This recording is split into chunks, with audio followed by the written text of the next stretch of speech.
Ngayon, inanunsyo ni Vladimir Putin na palalawigin ng Russia ang digmaan sa Ukraine ng 2 taon pa para sakupin ang Donbas at iba pang kaya nilang makuha. Ayon sa Bloomberg at mga source na malapit sa Kremlin, naghahanda ang hukbong sandatahan ng Russia para sa bagong opensiba habang inaasahan ng Ukraine ang muling pag-atake ng Russia. Sa Abril at Mayo sa mga lungsod ng Slavyansk at Kramatorsk, kaya ang kasalukuyang estratehiya ng Ukraine ay patayin o sugatan ang mas maraming sundalong Ruso kaysa sa kayang ma-recruit ng Moscow bilang kapalit, unti-unting pinahihina ang kakayahan nitong magpatuloy ng opensiba.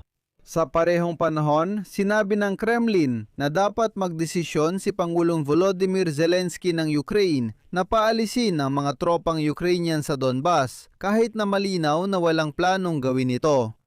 At sa gitna nito, lumitaw ang isang nakakabahalang balita, ngunit sa parehong oras, nagbibigay din ito ng pag-asa. Sinimulan na ng European Union ang paggawa ng gabay tungkol sa mutual na depensa sakaling may umatake sa isa sa mga miyembro ng Unyon. Nagsimula ng gumawa ng mekanismo ang EU laban sa posibleng pag-atake ng Russia dahil nagbabanta si Trump na ilabas ang US sa NATO at humina na ang tiwala sa alyansa. Ako si Alexei Pechi, tara't pag-usapan natin ang paksang ito ng sama-sama. Bago simulan ng episode, hinihiling ko ang suporta ninyo sa YouTube channel na ito sa pamamagitan ng donasyon o pagiging sponsor gamit ang mga link at detalye sa description ng video. Nagpapasalamat ako sa suporta ninyo at maaari ninyong gawin ito sa dulo ng episode kung naging interesante at kapakipakinabang ito para sa inyo. Mag-subscribe din kayo sa Telegram channel ko, Pechi News. Nasa video description ang link. Sabi ng Bloomberg, naghahanda ang hukbong Ruso sa bagong opensiba sa Ukraine habang natigil ang usapang pangkapayapaan. Ayon sa kausap ng ahensya na malapit sa Kremlin, posibleng tumagal pa ng 12 taon ang digmaan kung walang malaking tagumpay sa usapang pangkapayapaan. At wala pang nakikitang anumang makabuluhang pag-usad sa malapit na panahon. Patuloy na hinihiling ni Vladimir Putin ang pagsuko ng Donbas ng Ukraine habang tumatanggi si Vladimir Zelensky na magbigay ng teritorial na konsesyon at iginiit na magdudulot ito ng muling pag-atake ng mga Ruso.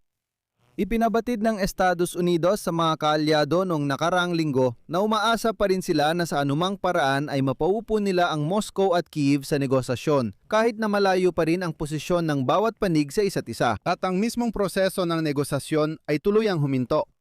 Sinisiguro ng Washington na pansamantala lang ang pagluluwag ng parusa sa Russia na nagbibigay kay Putin ng kita mula sa krisis sa enerhiya kaugnay ng Iran. Kung ayaw pumayag ni Putin sa kasunduan, ibabalik ng Estados Unidos ang mga parusa o baka hindi rin, tulad ng sinabi ni Trump, baka hindi na natin ibalik. Pansamantala raw ang pagtanggal ng mga parusa pero posibleng maging permanente ito. Habang si Putin kumukuha siya ng dolyar para ituloy ang digmaan.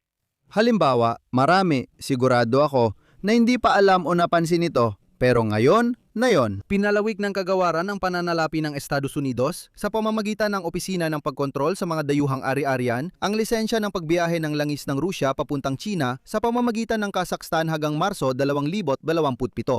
May sariling interes ang mga Amerikano sa negosyong ito. Pwedeng hindi na palawigin ng Estados Unidos ang lisensyang ito at harangin ang langis papuntang China. Bukod dito, gaya ng alam ninyo, kamakailan ay inalis ng Estados Unidos ang parusa sa mga Russian container ship at isa sa mga barkong ito ay konektado kay Kabaeva. Sa palagay ko, malinaw na alam ng mga nagsasalitang Ruso kung sino si Kabaeva. Pero, inabot na tayo dito. Ayon sa Bloomberg, kahit ang Kremlin ay umaming malabong magdulot ng malaking pag-usad sa larangan ng labanan ang bagong opensiba ni Putin. Hindi malampasan ng hukbong sandatahan ng Russia ang pader ng mga drone na itinayo ng sandatang lakas ng Ukraine na sumisira ng hanggang 70% ng mga umaatake bago pa makarating sa unahan. Noong dulo ng nakaraang taon, nakuha ng mga general ng General Staff ng Rusya ang kontrol. Ничтожные 0,8%. Ang teritoryo ng Ukraine at isang taon bago nito ay 0.6%.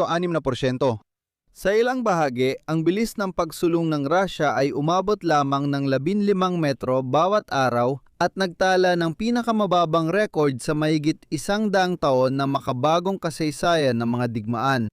Isipin mo na lang kung saan nakaabot ang mga Ruso na hindi naliligo.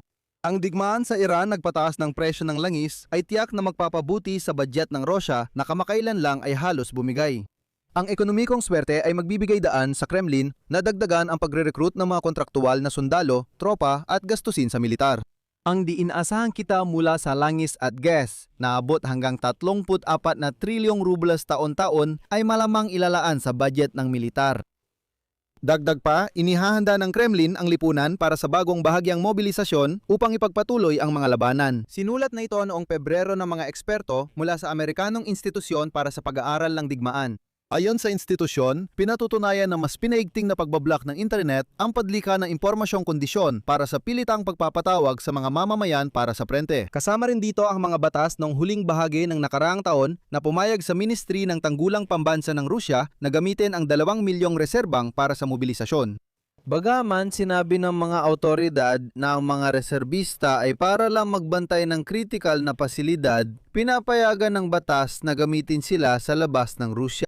Simula Nobyembre ng taong 25, ipatutupad sa Rusya ang pagpapatawag sa serbisyo militar buong taon. Noong Disyembre, nilagdaan ni Putin ang batas sa pagtitipon ng reserbista. Samantala, sinabi ng Kremlin na dapat magpasya agad si Pangulong Volodymyr Zelensky ng Ukraine na voluntaryong paalisin ang mga tropang Ukrainian mula sa Donbas, na para bang basta silang aalis.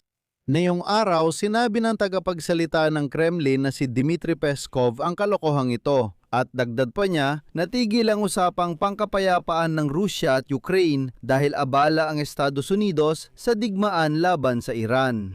Noong Marso 31, sinabi ni Volodymyr Zelensky na nagbanta ang Kremlin kung hindi atras ang sandatahang lakas ng Ukraine mula Donbas sa loob ng 2 buwan, sasakupin ang reyon at mas hihigpitan ang kondisyon ng kapayapaan. Binigyang diin ni Volodymyr Zelensky na hindi kayang isakatuparan ng Rusya ang senaryo ng paggamit ng puwersa.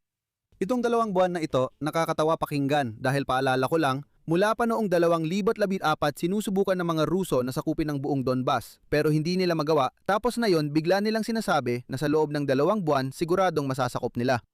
Nananatili sa kontrol ng Ukraine ang humigit kumulang 20% ng Donetsk Oblast, partikular ang mga teritoryong tinatawag na sinturon ng mga kuta. Ito ang aglomerasyon ng Kramatorsk-Slavyansk. Paulit-ulit nang sinabi ni Zelensky na walang konsesyon dahil kung hindi, magkakaroon ng bagong lunsaran ang Rusya para sa pag-atake. Sa ganitong kalagayan, inutusan ng kalbong mabahong diktador na si Vladimir Putin ang kanyang hukbo na maghanda para sa panibagong opensiba sa Ukraine ngayong Abril-Mayo. Sa Kremlin, ipinakita nila sa mga Ruso ang bagong tagumpay para may presenta bago ang bagong opensiba. Tingnan ninyo, nananalo tayo sa larangan ng digmaan.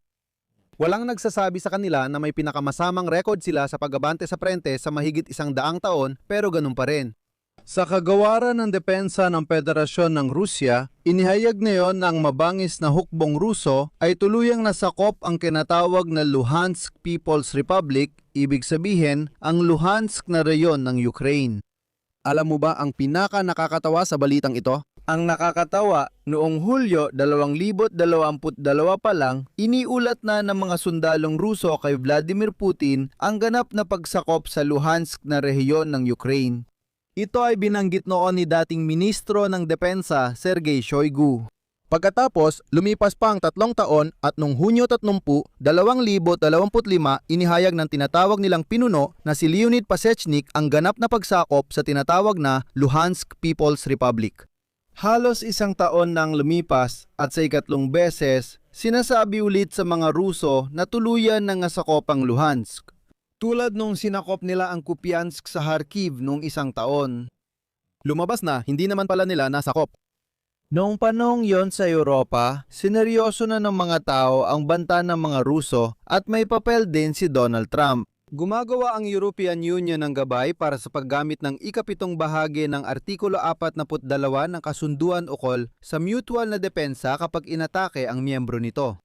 Plano ng European External Action Service na ipaliwanag ang mga mekanismo at mapagkukunan na gagamitin kung magpasya ang isang bansa ng European Union na i-activate ang artikulong ito ukol sa mutual na depensa. Kung hindi mo alam, may ganitong artikulo rin sa loob ng European Union.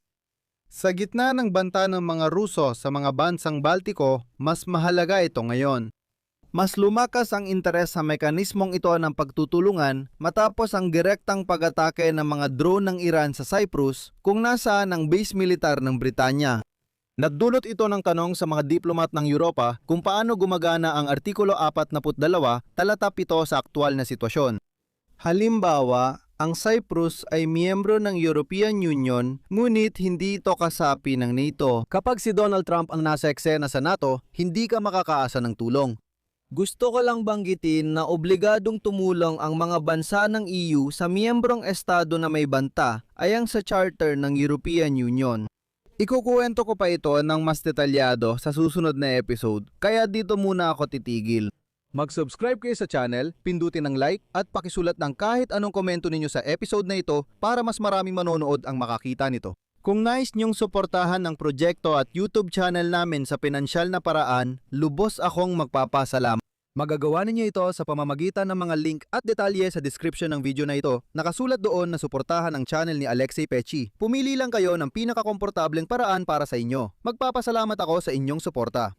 Huwag kalimutan mag-subscribe sa Telegram channel kong Pechi News. Nasa video description ang link. Yun lang. Ingat at paalam sa lahat.